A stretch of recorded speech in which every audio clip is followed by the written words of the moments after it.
off. Now I had to face the tough reelection decision for my sixth term in the United States Senate. I love this job. I think it's a terrific job. But I also know reality. There comes a point in your career when the torch must be passed, and I've reached that point. I will not be seeking re-election to this United States Senate seat. Now, by way of warning, I want to tell you, it's a long goodbye.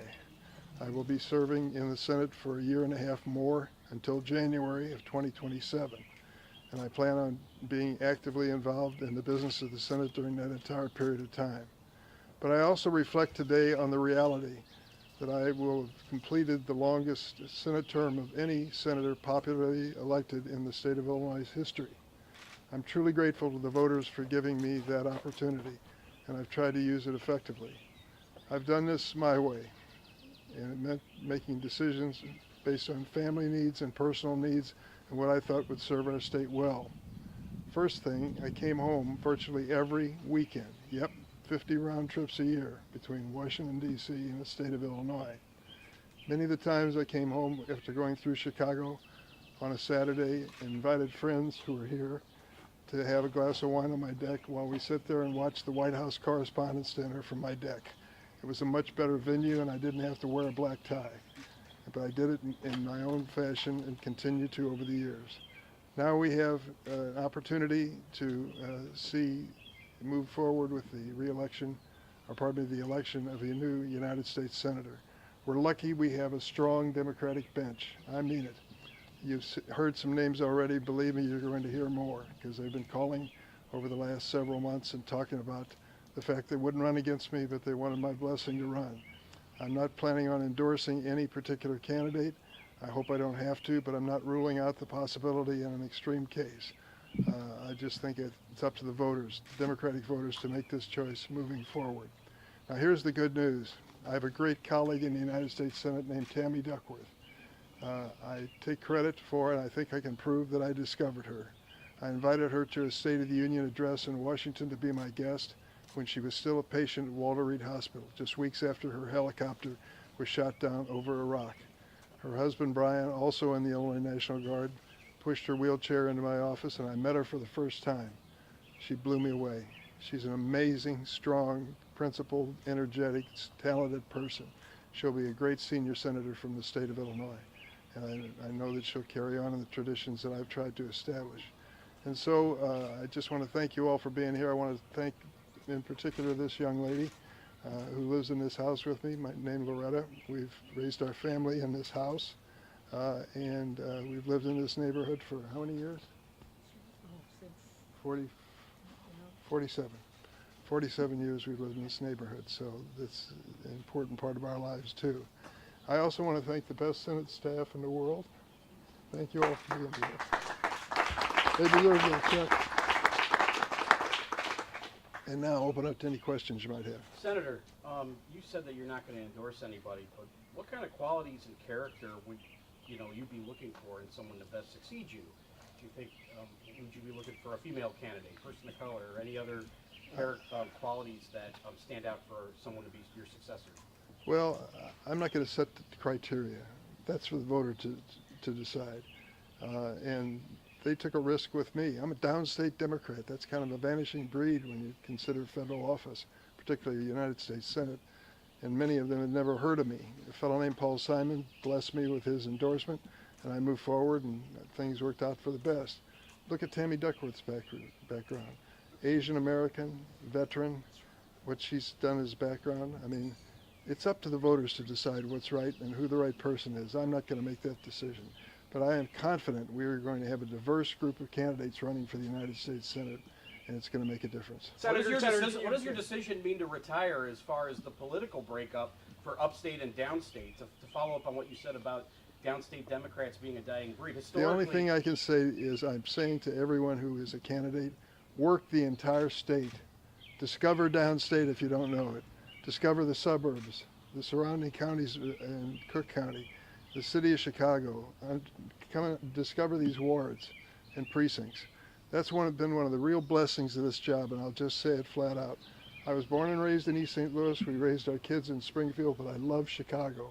And the people who want to badmouth that town are in for a fight with me. It's a great city, and I've been honored to represent it. Senator, what kind of conversations did you have with the Pritzker administration and the lieutenant governor before your announcement? Well, conversations, I wouldn't call them that. I did have a conversation with Juliana. She told me that she was interested, but she wasn't going to run against me, and others have done the same. And when it came to JB, I gave him a call before I made the announcement yesterday. Senator, What? in a year and a half, you walk out the last time, then what are you going to do? I don't know. I just don't know. I've been paying into a pension system for a long time. I may even draw a check out of it. We'll see. But that is not all I want to do. I don't want to sit in a rocking chair anywhere. I want to be actively engaged in the actions and passions of our time, as Oliver Wendell Holmes said. Senator, just to reflect on, or to follow up on Jeremy's question, just reflect upon the change in the political geography of the state since you first ran for the Senate. When your seat was a safe Democratic seat. Now a Democrat probably could not win it as it was drawn. When I announced 29 years ago, if I said I'm going to carry DuPage County, you'd have laughed out loud. Right, but now I'm going to carry DuPage County as a Democrat running for the Senate. It's quite possible.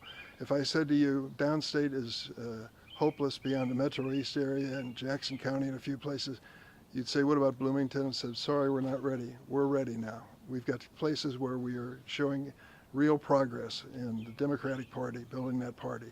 My message to everyone interested in running for office statewide, run in the entire state from one corner to the next. Don't assume a damn thing.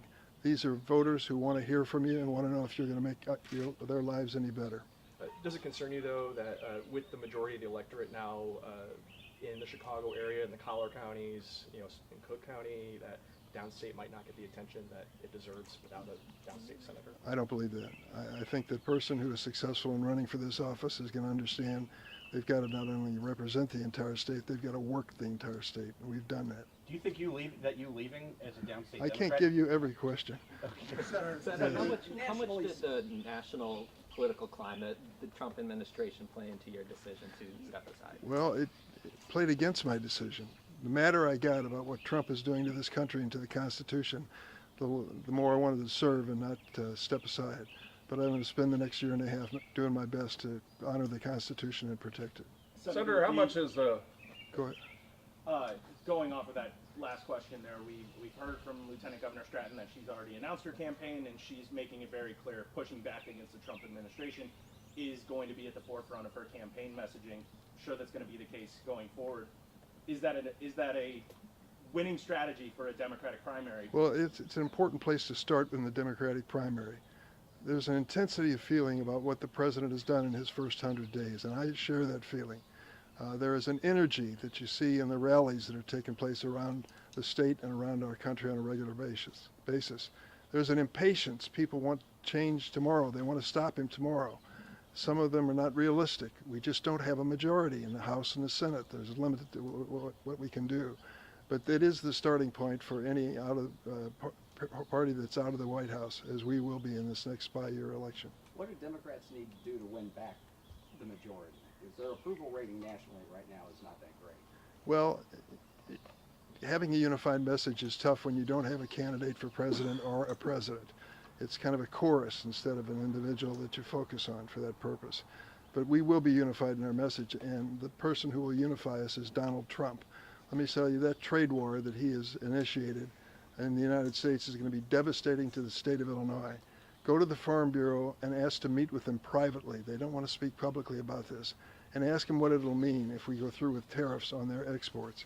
Go to the CEOs of corporations who called me and told me they were desperate to make a decision on their future, but they couldn't make it because of the prospect of these tariffs. He's creating a devastating economy, and that is the starting point of our election campaign. Senator, life has seasons, and when you look back and think, that time I was in the United States Senate, what are going to be the first one or two memories that come to mind? Well, I don't know if it's quite that easy. I would tell you that it's an honor that I never dreamed that I would have. I've worked with some extraordinary people. I've witnessed history being made, and I think of the people I served with, Teddy Kennedy, John McCain, the list goes on and on from there. And they have basically, as far as I'm concerned, made history, and I witnessed it, was part of it in some instances. So that was important to me. But I'll also tell you that getting things done that make a difference in the lives of people I represent makes all the difference in the world. I look back, for example, on something I did in the House of Representatives. It seemed almost inconsequential to ban smoking on airplanes. It ended up being a tipping point, and the whole problem with health care and tobacco changed with that as a starting point. People started saying, if secondhand smoke is dangerous in an airplane, well, what about a bus? What about a train? What about an office building? What about a restaurant? And I want to add that my wife Loretta worked for the Lung Association and helped to change the law in Illinois to make it safer for people in restaurants and places like that. Senator, can you go back to when did you first start considering that this was going to be your last term, and was there something that was sort of the tipping point for you?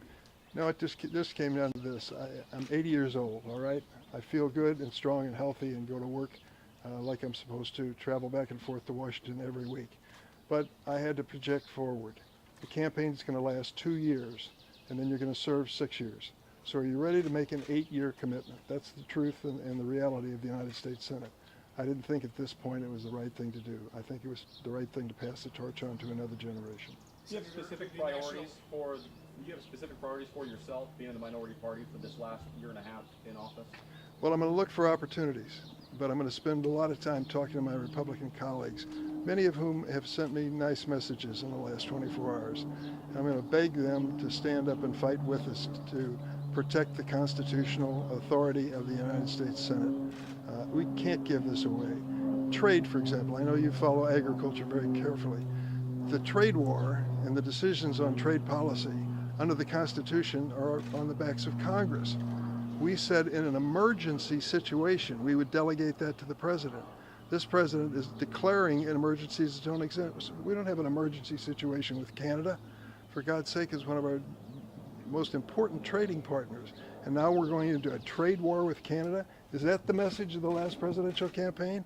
People laugh out loud when you say that. But it's sad that we've reached that point. The point I'm making to you is if we as a Congress step up and assert our constitutional authority and responsibility, then we can slow down this president from all these executive orders that he's been issuing. Senator Durbin, can you say as to why you think Democrats have nationally a lower polling than they've had in decades? Why is that the case? Well, there's a disappointment among some progressives that we lost the last election. But I think they can be brought back into the fold if we aggressively go after this administration and their violations of the Constitution and offer an alternative. In a short period of time, in the first 100 days, Donald Trump's approval ratings have been going downhill. And it just reflects the fact of how radical his ideas are and how unacceptable they are to most families. So, you know, I think we can build this party. I think we can build it back into a majority party. We got to get started with the off-year election. What do you think are some of the reasons why that polling has come down for Democrats? What are some of the specific things that you see where, that tripped them up? Well, there's a disappointment that we didn't address the issues, the cost of living issues. But remember this president, remember what he promised about the price of eggs and the price of food people face in the grocery stores? Doesn't talk about it anymore, does he? Because exactly the opposite is occurring. His trade war is going to raise prices on American families at a time when they thought the message of the last election was they had a friend in Donald Trump who would bring down costs for families. That's not a fact. It hasn't happened. And when we make that message clear across the board, I think it will make a difference. Senator, your thoughts on... Back 29 years to when you made that first announcement about your Senate run. Yeah. Give yourself some advice for the years ahead. The diet? You go ahead. What would that be? If you could give yourself some advice as you were announcing that first Senate run. You know, I learn as I go. I don't come in with a magic formula and follow that formula. And my magic formula, if there is one, is come home every week to Illinois. Make sure you keep in touch with this state from one corner to the next. Stick with your family and your base here in Springfield, but don't give up on Chicago. It's a great city. You know, it lets you in on a little secret. We did some polling after 10 or 12 years I've been in the Senate, and we asked the voters, where do you think Durbin's from? The people in Chicago said, well, of course he's from Chicago. And the people downstate said, well, of course he's from downstate. And I said, whatever we're doing, keep doing it. And it just meant being a person available all around the state at all times. And that really sees you through. You build up a base of support, and I tried to do that. Given the tensions that exist between upstate and downstate Illinois, do you think that you leaving the Senate as a downstate Democrat exacerbates that? No, I don't. I can't speak for the person who will succeed me as nominee, but I can speak for Tammy Duckworth. She spends a lot of time downstate, and for her it's a special challenge, and I respect her very much for it. She understands the importance of the whole state. We're seeing a generational shift in the people that are now not running for Senate seats. Is an older member of the U.S. Senate? I not beg the your oldest pardon? one, Grassley's got you there. Is there a need for that? Did you ever feel that your age got in the way of the decisions you made or how you represented the people? No, not at all. And let me tell you something. I made this point in other interviews. Bernie Sanders is older than I am. He's drawing thousands of people that rallies in places that red states with AOC and other people. He's got a lot of energy, and he's already announced he's running again in 2 years or 4 years, whenever he's up next. Chuck Grassley is a perfect illustration. He visits every county in his state every year. I sit next to Chuck in the Judiciary Committee. He is focused and energetic. We disagree on a lot of issues, but his age isn't holding him back. You got to be honest about this, though. And many times it's tough to be self-critical when it comes to something as personal as age. But I feel I'm strong enough to go forward, but I try to think 8 years ahead, and I think this is the right decision. Senator, your thoughts on Citizens United and its impact? You know, we see these cartoonish third-party ads picking on the appearance of candidates. Just your thoughts on the impact of not only on elections, but just the way we view folks in Washington. Any negative concerns there? I took a look at the decision speech or press conference of Paul Simon when he decided not to run for re-election. And he said there were 2 reasons, and this goes back, as I mentioned, to 1994. He made the announcement a week after the previous election for the one that he would be standing for re-election in. And he gave 2 reasons. He said the money cost of these campaigns is out of control. He said this in 1994. And you think to yourself now, Paul, you wouldn't believe it today. Millions of dollars being spent is not uncommon at all. I gave an example. One industry, the cryptocurrency industry, pay attention to what's going on there. They are becoming major political players. They've decided that some people who want basic regulation of this industry to protect people who are buying into it have got to be defeated. Well, Sherrod Brown was one of those senators. He sits next to me on the A committee. We vote identically on that subject. And you got to decide whether you're going to run based on your conscience or you're going to run based on fear of the money they're going to spend against you. They spent $40 million, that industry, against Sherrod Brown in the last election, and sadly he lost. So the reality is, as Paul worried about it, it's much worse today. But the second thing he said, you just alluded to, it wasn't just money. He said in 1994, there's too much meanness in politics. Oh, Paul, if you can only see it today, you wouldn't believe what's going on. And millions of dollars are being spent to muddy people up and to destroy their reputation in the community. That's just the reality. Senator, one bill that you've championed for decades is the DREAM Act. It hasn't gotten across the finish line. You can reflect on that. And do you think there's a chance in Donald Trump's America that that can get across the finish line before you leave? I don't know. The first time I ever met Donald Trump, he had just been sworn in as president. I was at a luncheon. I walked up to him and I said, I want to talk to you about the DREAM Act. He said, you don't have to say another word. You're talking about those young kids, I'll take care of them. Within a matter of a year or 2, he tried to destroy them, to eliminate the DREAM Act and DACA protections that they had. And he's done nothing to help them ever since. He has people working for him in the White House. Stephen Miller is one in particular, a domestic policy advisor who despises immigrants. Why do I say despises? Because I've been listening to him for 10 years, the speeches he wrote for senators and things that he said. As long as those people are getting the ear of the president, I'm afraid we won't be able to help those who are protected by DACA and the DREAM Act. But I'm not giving up. 830,000 DACA recipients are protected by that law. There should be millions more that are protected. These are innocent kids who came to the United States as infants and toddlers. Their parents made the decision to cross the border. They didn't. They grew up here and did everything right, pledged allegiance to the flag in their classrooms every morning, thought they were part of America, and learned probably when they were about 13 or 14 they were undocumented. Now this president wants to deport them if he can. I hope he doesn't get by with that. I'm going to fight him. Senator, Senator, other than that, the DREAM Act, do you have any regrets or frustrations as you're preparing to wind down your congressional career? Listen, the Dick Durbin plan for shaping up America is still there. I'm making a joke here. I have a lot of ambitions and things I'd like to see improved in this country. I'll get a chance to work on some of them before I leave, some of them I won't.